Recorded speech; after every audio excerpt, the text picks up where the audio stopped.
wanted to bring up a common skin conditions I see in kids, and keratosis pilaris is one of those, and sounds like a fancy Latin word for, it's basically for dry skin, but it's otherwise known as that chicken skin that people have on the backs of their arms and their legs sometimes, and so it's super, super common in kids.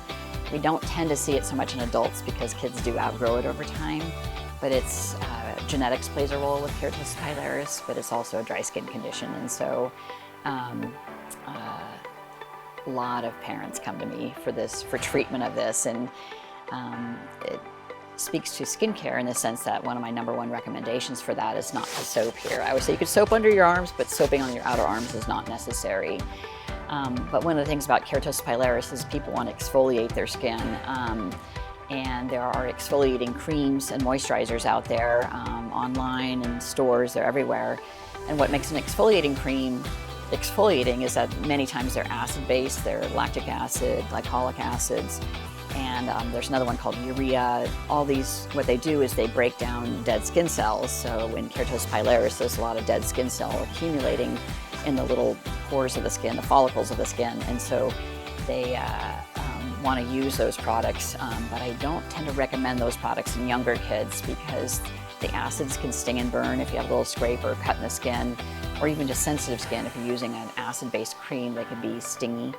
And then that teaches the child not to use creams anymore, not to moisturize anymore. And so we have to always be aware of what we're teaching or selling to our kids, you know, in that if we're doing something that hurts them or makes them sting, they're going to learn quickly, I don't want to do this anymore. And so I see this in eczema too. A lot of times things are prescribed, like creams that have a lot of additives and preservatives in them, and you have broken down skin barrier in the form of a rash, an itchy rash.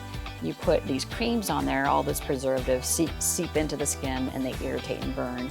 So kids will say, ow, that stings, or they'll use just a moisturizing cream, Cetaphil, CeraVe, the ones that we recommend, and you put these creams or lotions on broken skin, they often sting because of all those additives that are in them. And so when I'm prescribing a medicine like a steroid ointment, I use ointments like the Vaseline I was talking about earlier for wounds.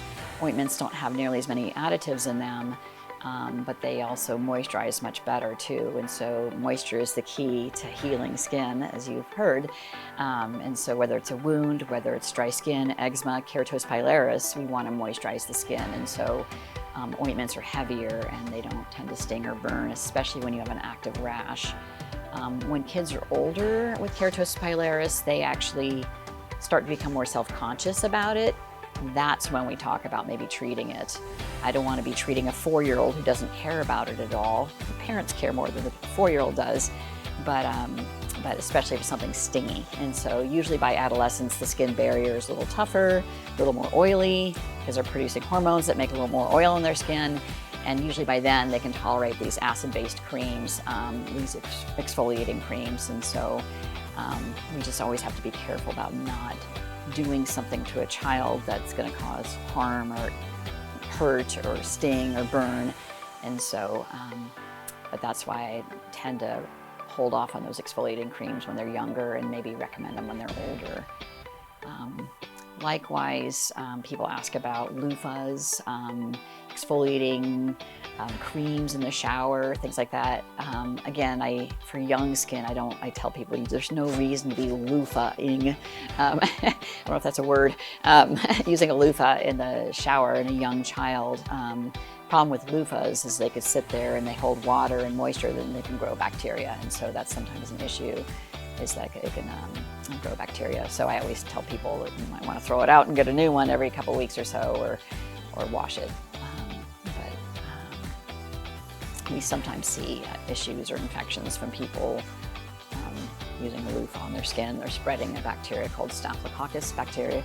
This Staphylococcus is a bacteria that most of us carry. We tend to carry it in moist areas like in our noses, belly button area, under the arms, groin, area, bottom area, and most of us at some point in our lives carry the Staphylococcus, but it can invade a wound or invade a rash when your skin barrier is broken down. And so if you add a loofah to the story that's growing some staph and you're spreading it, then that could end up spreading an infection that way. There's another bacteria that can grow in water, like in showers. We see it more in hot tubs and in swimming pools. It's called Pseudomonas, and it's called hot tub folliculitis, where people get these red, swollen infections, little bumps over their skin. And I usually ask the question when I see this, have you been in any hot tubs last week or two? I'm like, oh yeah, I was in a hot tub. So sometimes hot tubs, but even in showers, this bacteria called Pseudomonas can grow in moist, water-based areas. And so, but for the loofah, yeah, I mean, in adult, loofahs can be fine, and you can exfoliate with a loofah. That's kind of an abrasive way of exfoliating your skin versus a moisturizing way using an acid-based cream or urea-based cream that exfoliates nicely over time with a moisturizing cream. But a lot of people like the apricot seed scrubs or the loofah. A lot of people do that, and that's fine if you're, and a loofah, you know, sticking around for weeks or even months is probably just fine, but it's probably good to wash it with soap and hot water every now and then to let it dry out. You know, when COVID hit and people were hand sanitizing, like, you know, astronomical amounts, they're just hand sanitizing everywhere they go. We're seeing a ton of hand dermatitis from that, and I always like to say that it's better for your skin to wash your hands with soap and water than to use hand sanitizers, and it's a good idea not to wash them that often. And so obviously if a child's going to the bathroom and they're wiping themselves and they're not doing a great job of that, then obviously you want to wash your hands with soap and water, but in reality we don't need soap that often.